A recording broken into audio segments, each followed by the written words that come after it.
আমার নাম মোহাম্মদ দেলোয়ার হোসেন। আমি টেকনাফ উপজেলার হোয়াইটং ইউনিয়নের একজন বাসিন্দা। এখানে 2017 সালে রোহিঙ্গা ইনফ্লাক্সের পর অপরাধের মাত্রা গত কয়েক বছর ধরে এই যে যে এই যে হচ্ছে একটা আপনার অপহরণ, তারপরে মানব পাচার, তারপরে হচ্ছে এমনি ডাকাতি, এইসব বিষয়গুলো মূলত এখানে নতুনভাবে দেখা দিয়েছে আর কি, যেগুলো যে ইনফ্লাক্সের আগে ছিল না। আমাদের এখানে মানব পাচার ছিল না, এই যে অপহরণ ছিল না, এগুলো নতুনভাবে দেখা দিয়েছে। আমি মনে করি গতি প্রকৃতির এই পরিবর্তনটা হয়েছে 2017 ইনফ্লাক্সের পরে। কিভাবে এসব অপরাধের সাথে জড়িত হচ্ছে বলে আপনি মনে করেন? ঝোঁকার পিছনে কারণটা কি? স্থানীয় যুবকরা মূলত রোহিঙ্গা ইনফ্লাক্সের পরে এখানে লেবার মার্কেট বলেন, এখানে কর্মসংস্থান বলেন, ব্যবসাপাতি বলেন, সব জায়গায় কিন্তু রোহিঙ্গাদের একটা ইনফ্লুয়েন্স এখানে যোগ হয়েছে, যার কারণে স্থানীয় যুবকরা হতাশাগ্রস্ত। এরা বেকারত্বের শিকার, কারণ এরা বিভিন্ন জায়গায় গিয়ে উপযুক্ত শ্রম দিয়ে কাজ করতে পারতেছে না, কোনো ব্যবসায় পুঁজি বিনিয়োগ করতে পারতেছে না। কারণ হচ্ছে রোহিঙ্গারা সস্তায় তাদের শ্রম বিক্রি করতেছে এবং রোহিঙ্গারা বিভিন্ন পেশায় এখানে নিয়োজিত হয়ে গেছে, যার কারণে স্থানীয়রা পিছিয়ে পড়ছে।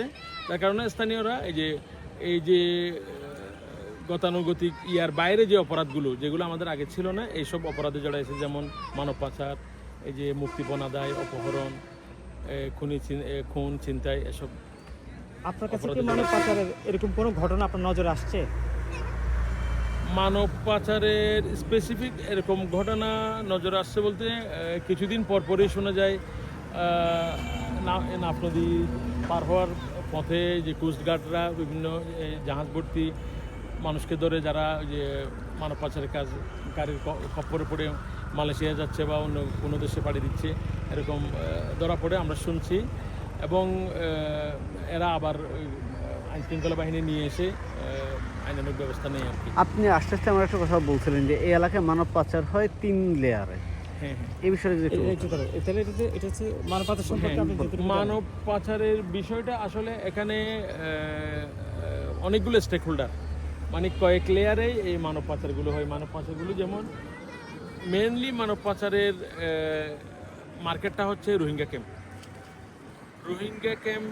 রোহিঙ্গা ক্যাম্প থেকে এবং পাশাপাশি স্থানীয় লোকও কী করে, এখানে প্রথম যে গ্রুপটা কাজ করে এরা হচ্ছে লোক কালেকশন করে, সংগ্রহ করে।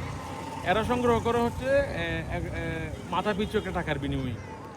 এরা হয়তো এই সংগ্রহ করা লোকগুলোকে আরেকটা গ্রুপে দেয়, ওই গ্রুপগুলো জাস্ট মাথা পিছু একটা টাকা নিয়ে এরা ওই গ্রুপের হাতে হস্তান্তর করে, এবং ওই গ্রুপটা এদেরকে এক জায়গায় জড়ো করে, এটা কোনো গহীন জঙ্গলে হোক বা এরকম একটা আইসোলেটেড জায়গায় জমা করে, এদেরকে বুটে করে মাছ সাগরে আরেক দলকে কি করে হস্তান্তর করে, এবং ওই গ্রুপ আবার এদেরকে মাথা পিছু টাকা দিয়ে এরা বিদায় হয়ে যায়। এবং শেষ ওই গ্রুপ যারা মাছ সাগরে ওদের টাকার বিনিময়ে ওদেরকে কিনে নিয়ে যায়, ওরা শেষে গিয়ে গন্তব্য যে দেশ, সেটা মালয়েশিয়া হোক বা ইন্দোনেশিয়া হোক, যে কোনো যে দেশে হোক, ওই দেশের দালালদেরকে বিক্রি করে। ওই দেশের দালালরা এবার এদেরকে আটকে রেখে মারধর করে, বিভিন্ন অত্যাচার করে, স্থানীয় তাদের যে আত্মীয় স্বজন আছে এদেরকে ফোন করে মুক্তিপণ বা তাদের ডিমান্ড অনুযায়ী টাকা খুঁজলেই তারা তাদেরকে ছেড়ে দেয়। এই হচ্ছে মূলত ব্রড সেন্সে হচ্ছে এই যে মানব পাচারের প্রসিডিউরটা এরকম। আপনি যেটা বললেন যে আমরা তো জানি যে শুধু রোহিঙ্গারা মানব পাচারের শিকার হয় কিংবা এটা সবাই, কিন্তু লোকাল যে আপনি তো টেকনাফের বাসিন্দা, তো টেকনাফের এরিয়ার মানুষজন কি মানব পাচারের শিকার হয়? হ্যাঁ, রোহিঙ্গাদের পাশাপাশি উল্লেখযোগ্য স্থানীয় লোকজনও মানব পাচারের শিকার। কারণ বেকারত্ব, হতাশা, এগুলো রোহিঙ্গাদের পাশাপাশি স্থানীয়দের মাঝেও আছে। কারণ এই যে রোহিঙ্গা আসার পরে আমাদের সামাজিক অবস্থার তো মারাত্মক অবনতি হয়েছে, যার কারণে সবাই হতাশাগ্রস্ত। এবং আগে থেকেই তো আমাদের এই বৈধভাবে বিদেশ যাওয়ার যে খরচ এটা অতিরিক্ত বেড়ে যাওয়ার কারণে মানুষ এ ধরনের অপ্রচলিত পথে বিদেশ যাওয়ার জন্য চেষ্টা করে। এবং আমাদের উল্লেখযোগ্য অংশ আমাদের হোস্ট কমিউনিটির লোকজনও আছে রোহিঙ্গাদের পাশাপাশি।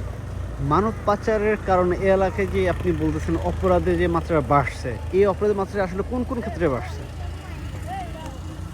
কোন কোন ক্ষেত্রে বলতে আবার বলেন আমাকে।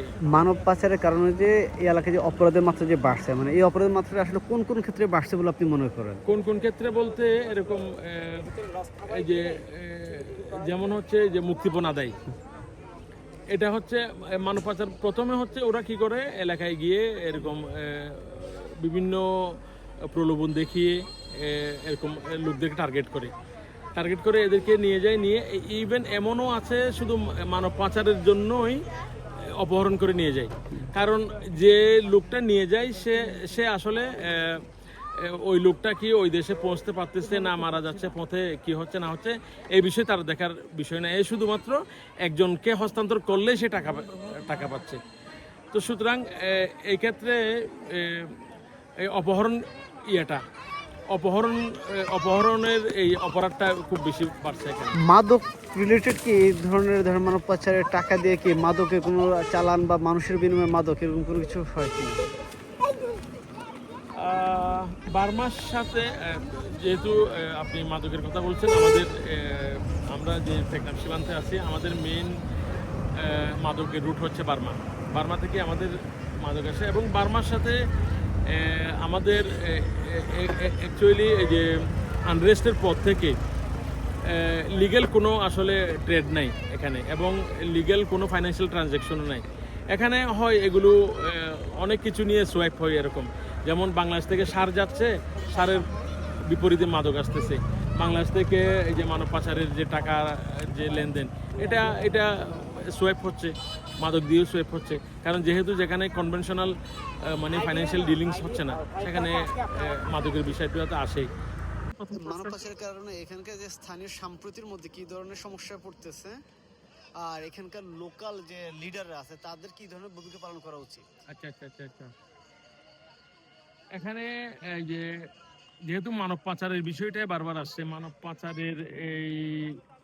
মানব পাচারের প্রবণতা বেড়ে যাওয়ার কারণে মানুষের স্বাভাবিক নিরাপত্তা মারাত্মক ঝুঁকিতে পড়ছে।